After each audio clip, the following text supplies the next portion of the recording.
Your child just rolled their eyes at you. Again, they snap back with attitude when you ask them to clean their room.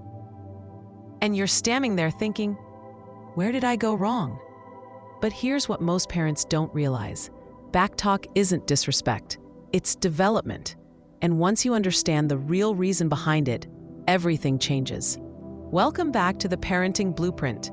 And today we're diving into the psychology of why children talk back, and more importantly, the exact framework you need to respond in a way that builds respect instead of breaking your relationship. Let's start with what's actually happening in your child's brain when they talk back. Between ages 2 and 18, children are engaged in one of the most critical developmental tasks of their lives, building autonomy. They're literally wired to push against authority because that's how they discover who they are separate from you. When your 3-year-old shouts no, or your 14-year-old mutters whatever, they're not trying to destroy you. They're trying to find themselves. Think about it this way. If your child never questioned you, never tested boundaries, never expressed disagreement, they'd grow into an adult who can't think critically, can't advocate for themselves, and can't set healthy boundaries with others. The very trait that drives you crazy right now is actually evidence of healthy development. But here's the critical distinction. While the impulse to assert independence is healthy, the disrespectful delivery is not. And that's exactly what we need to address, not by shutting down their autonomy, but by teaching them how to express it appropriately. Not all backtalk is created equal, and your response needs to match the type you're dealing with. Type 1 is testing backtalk. This typically happens with younger children, ages 2 to 7. They're literally running experiments. What happens if I say no? What happens if I use this tone? They're not being malicious. They're gathering data about how the world works and where the boundaries are. Type 2 is emotional backtalk. This peaks during the tween and teen years. Your child is overwhelmed by big feelings they don't yet have the skills to regulate. And the attitude is actually an overflow of emotional dysregulation. They're not thinking clearly, they're feeling intensely. Type 3 is learned backtalk. This is when disrespectful communication has become a pattern because it's worked in the past, either getting them what they want or helping them avoid what they don't want. This type requires the most consistent intervention because you're now dealing with an ingrained habit. Understanding which type you're dealing with helps you calibrate your response appropriately. Now, before we get to the solution, let's talk about why most parenting advice on backtalk actually makes things worse. Traditional approaches typically fall into two categories: too harsh or too permissive. The too harsh approach says, I'm the parent, you're the child, and you will not speak to me that way. Punishment follows, respect is demanded, end of story. The problem? This shuts down communication entirely. Your child learns that expressing disagreement equals getting in trouble, so they either become sneaky, learning to hide their true thoughts, or they escalate into open rebellion because the only way to be heard is to fight harder. The too permissive approach says, I understand you're frustrated. It's okay to feel that way. No boundaries are set. No correction is given. Backtalk is explained away as just feelings. The problem? Your child never learns emotional regulation or respectful communication. They grow up believing that feeling something justifies saying anything, which will devastate their future relationships and professional life. Both approaches miss the goal entirely, teaching children that their voice matters and that how they use it matters too. So what's the alternative? I call it the Calm Authority Framework, and it's built on 3 non-negotiable pillars: validate the feeling, correct the delivery, and redirect to respectful expression. Let me show you exactly what this looks like in real time. Your 8-year-old daughter comes home from school and you remind her it's homework time. She throws her backpack down and snaps, I don't want to. You're always bossing me around. Here's where most parents go wrong. They either escalate with, don't you dare speak to me that way, or they cave with, okay, sweetie, take a plate first. Neither response teaches the lesson your child actually needs. Instead, you take a breath and use the framework. First, validate the feeling. I hear that you're frustrated about homework right now. After a long day at school, I get that the last thing you want is more work. Notice what you just did. You acknowledged her emotional reality without agreeing with her behavior. You're showing her that her feelings are valid and understood. Second, correct the delivery. Your tone stays calm but firm. However, the way you just spoke to me wasn't okay. In our family, we don't use that tone or those words when we're upset, even when our feelings are big. Third, redirect to respectful expression. Let's try this again. Can you tell me how you're feeling using a respectful voice? You could say something like, "Mom, I'm really tired and overwhelmed right now. Can I please have 15 minutes to decompress before homework?" Now, here's what makes this framework so powerful. You've just done 4 things simultaneously. You've validated her autonomy by showing her feelings matter. You've set a clear boundary about respectful communication. You've modeled exactly what appropriate expression looks like. And you've given her a chance to practice the right way immediately. When she tries again, even if it's imperfect, you acknowledge the effort. Thank you for using a respectful tone. Yes, you can have 15 minutes, and then we'll tackle homework together. This entire interaction took maybe 90 seconds, but you just taught a lesson that will serve her for life.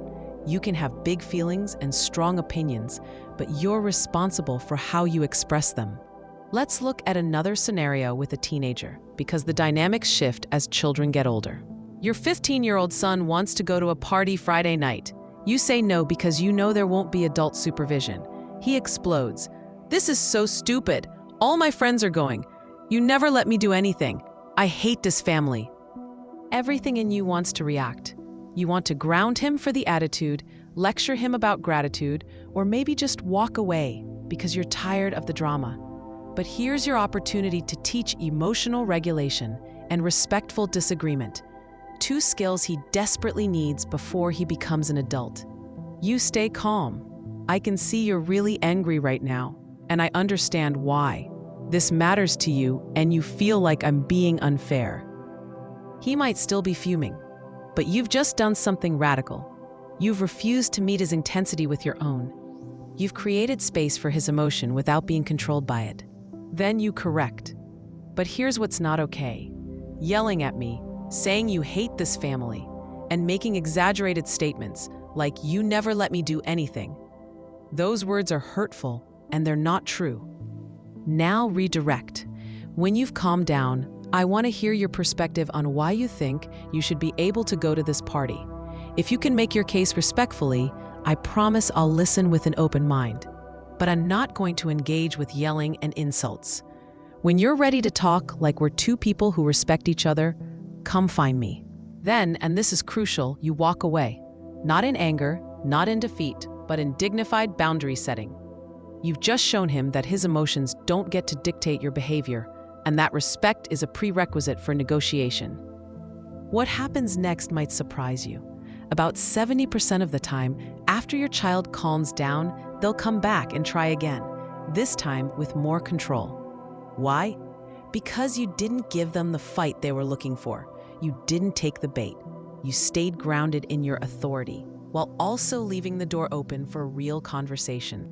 Now let's talk about what happens in that conversation when your teenager comes back, because this is where most parents accidentally undermine everything they just built.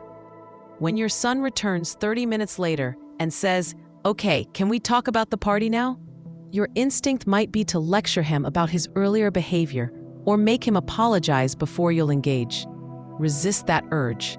Instead, acknowledge his effort. "I appreciate you coming back to talk about this calmly. I'm ready to listen." Then actually listen. Let him make his case.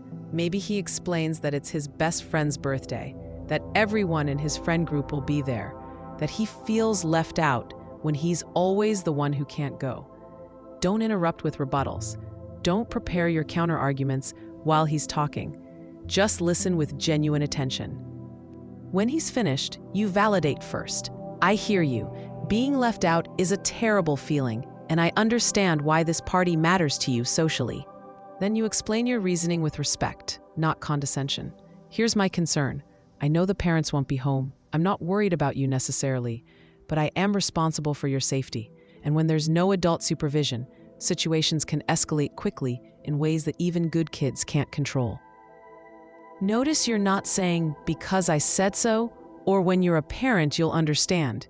You're treating him like a thinking person whose opinion matters, while still maintaining your boundary. Here's where it gets interesting. Sometimes, after this kind of respectful exchange, you might actually find middle ground. Maybe you offer to pick him up at 10 p.m. instead of letting him sleep over. Maybe you offer to call the birthday kid's parents yourself to discuss supervision. Maybe you still say no, but now your son understands the why behind it and he's been heard. The outcome matters less than the process. You've just modeled how two people who disagree can communicate with mutual respect. That's a relationship skill he'll use for the rest of his life. But what about when they don't come back? What about the child who digs in, stays defiant, or continues the disrespectful pattern even after you've used the framework? This is where consistency becomes your most powerful tool. The calm authority framework isn't a one-time intervention. It's a pattern you repeat over and over until your child's brain creates new neural pathways for communication. Every single time backtalk happens, you respond the same way. Validate, correct, redirect. No exceptions. Not when you're tired, not when you're in public, not when it feels like it's not working. Especially not when it feels like it's not working, because that's when your consistency matters most. Think of it like teaching a child to ride a bike. They fall dozens of times. You don't abandon the process after the 10th fall and say, "Well, I guess she's just not a bike rider." You stay consistent with the teaching until their body learns the balance. Respectful communication is the same. Your child's brain is literally learning new patterns, and that takes repetition. Here's what that consistency looks like in practice. Your 10-year-old talks back on Monday morning before school. You use the framework. Tuesday afternoon, it happens again over screen time. You use the framework. Thursday evening, attitude flares up about bedtime. Framework again. You're not escalating in frustration. You're not giving increasingly severe punishments. You're simply being a calm, immovable boundary that says, in this family, we speak respectfully to each other, and I will teach you how every single time you forget. What your child learns from this consistency isn't just about communication. They're learning something profound about who you are as a person. They're learning that you don't crumble under pressure. They're learning that you mean what you say. They're learning that your love isn't conditional on their perfect behavior, but your boundaries are non-negotiable. These lessons build deep security. Now, I need to address something important, your own emotional regulation. Because here's the truth that nobody talks about. You cannot teach your child to respond calmly to big emotions if you're not able to do it yourself. When your child talks back, something happens in your nervous system. You might feel disrespected, undermined, or even attacked. Your heart rate increases, your muscles tense, your brain moves into fight or flight mode. And in that state, you're not parenting from your highest self. You're reacting from your stress response. So before you can consistently use the calm authority framework with your child, you need to build your own capacity for regulation. This isn't optional. It's the foundation everything else stands on. Here's a practical tool you can use in the moment when you feel that surge of anger or frustration rising. I call it the power pause, and it's deceptively simple. When your child says something disrespectful and you feel your emotions spike, you literally pause. You don't respond immediately. You take one deep breath all the way down into your belly. And as you exhale, you intentionally relax your shoulders. This entire process takes about 5 seconds. In those 5 seconds, you're doing something neurologically significant. You're activating your parasympathetic nervous system, which counteracts the stress response. You're creating just enough space between stimulus and response for your prefrontal cortex, the thinking part of your brain, to come back online. Then and only then do you respond with the framework. Some parents tell me, "But won't that make me look weak? Won't my child think they can get away with it if I don't respond immediately?" The opposite is actually true. When you pause, you demonstrate something far more powerful than reactive anger. self-control. And children learn far more from what you model than from what you say. Your child is watching how you handle your emotions, and they're learning their own emotional regulation by watching you. When you can stay calm in the face of their dysregulation, you become their external regulator until they develop their own internal capacity. You're literally lending them your calm nervous system. But let's be honest, some days you won't be able to access that calm. Some days you're going to snap back. You're going to say something harsh. You're going to parent in a way that doesn't match your values. You're human. When that happens, here's what you do. You repair. Later, when everyone's calm, you go to your child and you say something like this. Earlier, when you talked back about cleaning your room, I responded by yelling. That wasn't okay. I was frustrated, but yelling wasn't the right way to handle my frustration. I'm sorry.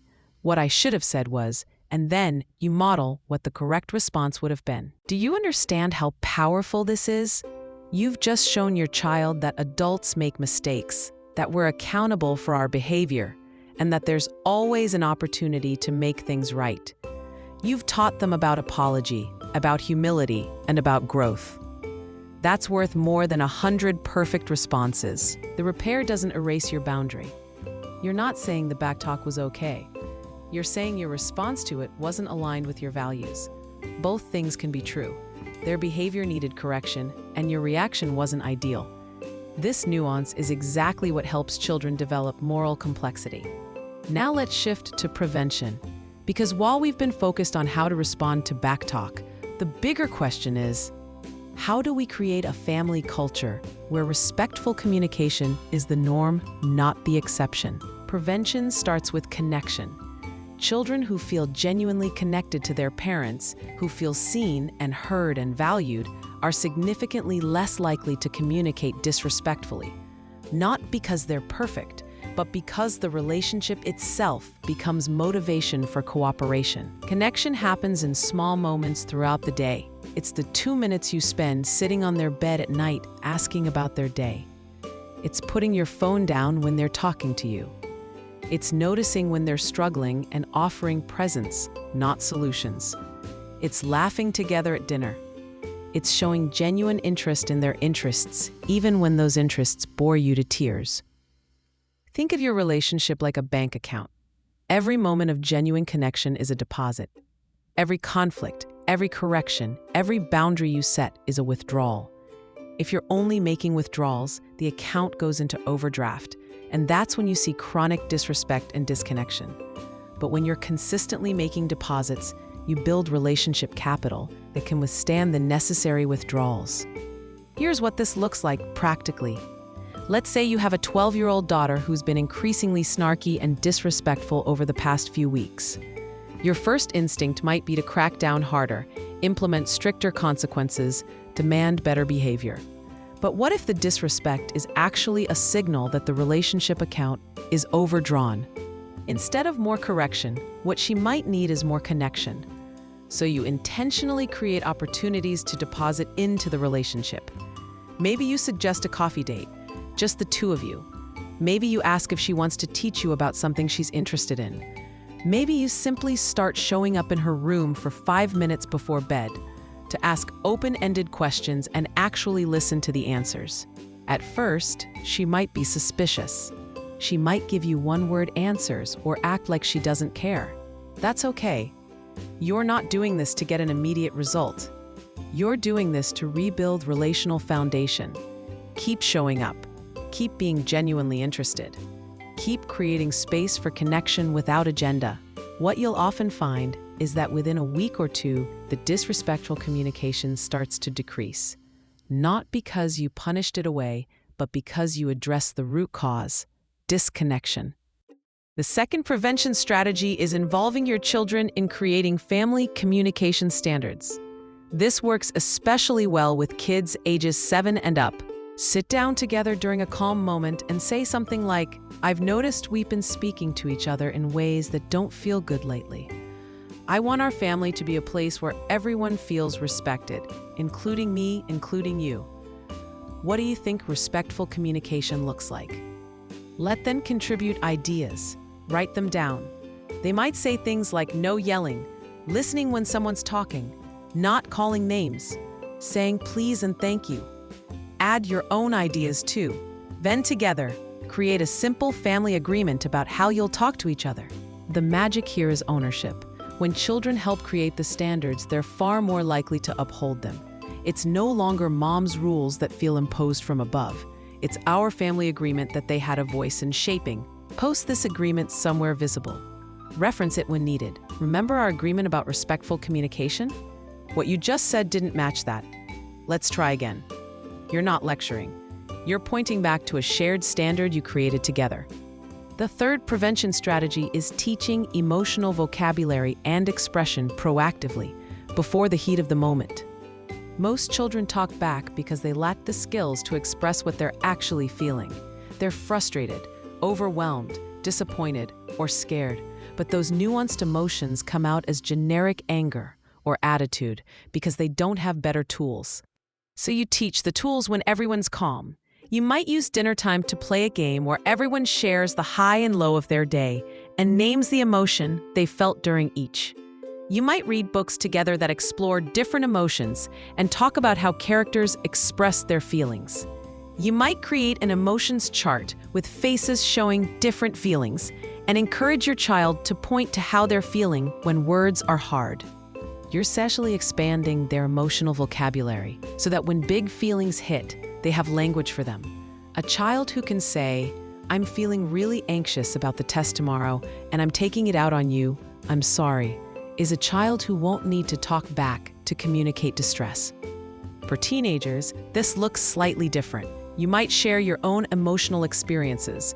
I had a really frustrating meeting at work today where I felt like no one was listening to my ideas. I noticed I came home a bit short-tempered because of it. You're modeling emotional awareness and taking responsibility for how your internal state affects your communication. These preventive strategies don't eliminate backtalk entirely. Remember, some level of pushback is developmentally normal and even healthy, but they dramatically reduce the frequency and intensity, and they create a family culture where respect is the baseline, not something you're constantly battling to establish. Now I want to address a question I get constantly from parents. What about consequences? If my child talks back and I just validate their feelings and redirect them, aren't they getting away with it? Where's the accountability? Accountability doesn't mean punishment. Accountability means your child experiences the natural result of their choices and learns to take responsibility for their behavior. And here's what most parents miss. The calm authority framework already builds in accountability. When you validate the feeling, correct the delivery, and redirect to respectful expression, you're requiring your child to try again. That's accountability. They don't get to move forward with their disrespectful communication. They have to repair and restart. That is consequence enough for most situations. However, there are times when additional consequences are appropriate, particularly with type 3 backtalk, the learned pattern we discussed earlier. If your child has been using disrespectful communication consistently and the framework alone isn't creating change, you need to add a logical consequence. The key word is logical. The consequence should be directly connected to the behavior. If your teenager speaks disrespectfully when asking to borrow the car, the logical consequence is that they don't get the car that day. Not because you're punishing them out of anger, but because respectful requests are a prerequisite for privileges. You explain this calmly. I'm willing to consider your request when you can ask me respectfully. For today, the answer is no. If your 9-year-old has a pattern of backtalk during homework time, the logical consequence might be that you end the homework help session for the day. I'm here to help you when you can speak to me respectfully. Right now, you're going to work independently and we'll try again tomorrow. Notice these consequences aren't arbitrary. They're not you flexing power. They're natural boundaries that teach a clear lesson. Disrespectful communication closes doors that respectful communication keeps open. But consequences should never be your first line of response. They should be reserved for patterns, not isolated incidents. For one-off backtalk, especially when you can tell your child is emotionally overwhelmed, the framework alone is sufficient and more effective. Let me give you one final real-world example that brings all of this together, because I want you to see how this works across multiple interactions over time. Your 14-year-old son has been increasingly mouthy over the past month. You've been using the calm authority framework, but it feels like you're not making progress. Tonight, you ask him to unload the dishwasher, and he snaps. "Why is it always me? Why can't someone else do it for once?"